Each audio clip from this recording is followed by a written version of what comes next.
We're here in Pergamum, a city perched 1,000 feet above the plains below, resting on a solid cliff of volcanic rock. Pergamum was a city that aspired to forge itself into kind of like a second Athens. It had the second largest library in the ancient world.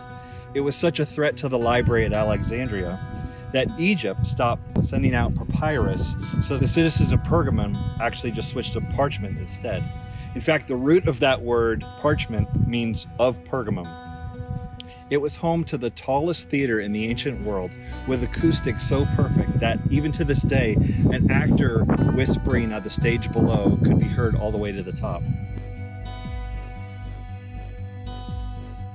And to build their capital into a second Athens, the kings of Pergamum were careful to rebuild their city into the ultimate center of worship, and they had altars for all the gods of the ancient world. There was a temple to the god of Zeus. There was a dark medical temple to the god Asclepios, where patients would come and have snakes slither all over them in the darkness. And then there was a temple to the goddess Dionysius. Then there were the vomitoriums built for the orgies of Dionysius. They were packed high with raw meat and wine was flowing, and the young women of the city were required to be raped in festivals before they were allowed to marry. And of course, there was a large temple to the Roman emperors, which was key to allowing Pergamum to function as a capital in Asia of the Roman Empire. So when Jesus refers to Pergamum as the seat of Satan's throne, it's unclear to which of these dark cults he was referring to, but many scholars just kind of split the difference and assume he's kind of talking about all of them. However, it's fitting that we're in a theater because Jesus presents a dramatic scene to the church here. Pergamum is praised by Jesus for their staunch resistance to the cult of Pergamum. They have refused to be sucked into the Nicolaitan progressive thought of compromise.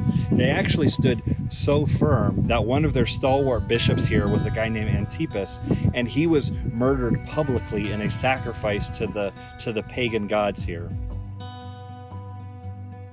The contrast between dark and light could not have been more stark than here, but Jesus has something to say against the church. Yes, their courage was fantastic and unparalleled, but they were allowing pagan thought and practice to kind of sneak in through the back door.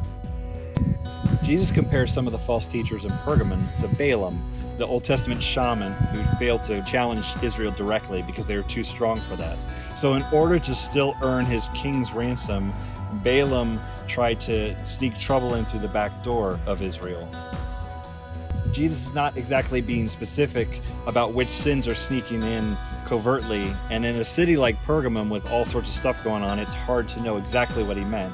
But the warning from Jesus is still very clear. You can fight the good fight on one front and still be blind to the dangers that are sneaking in under the radar.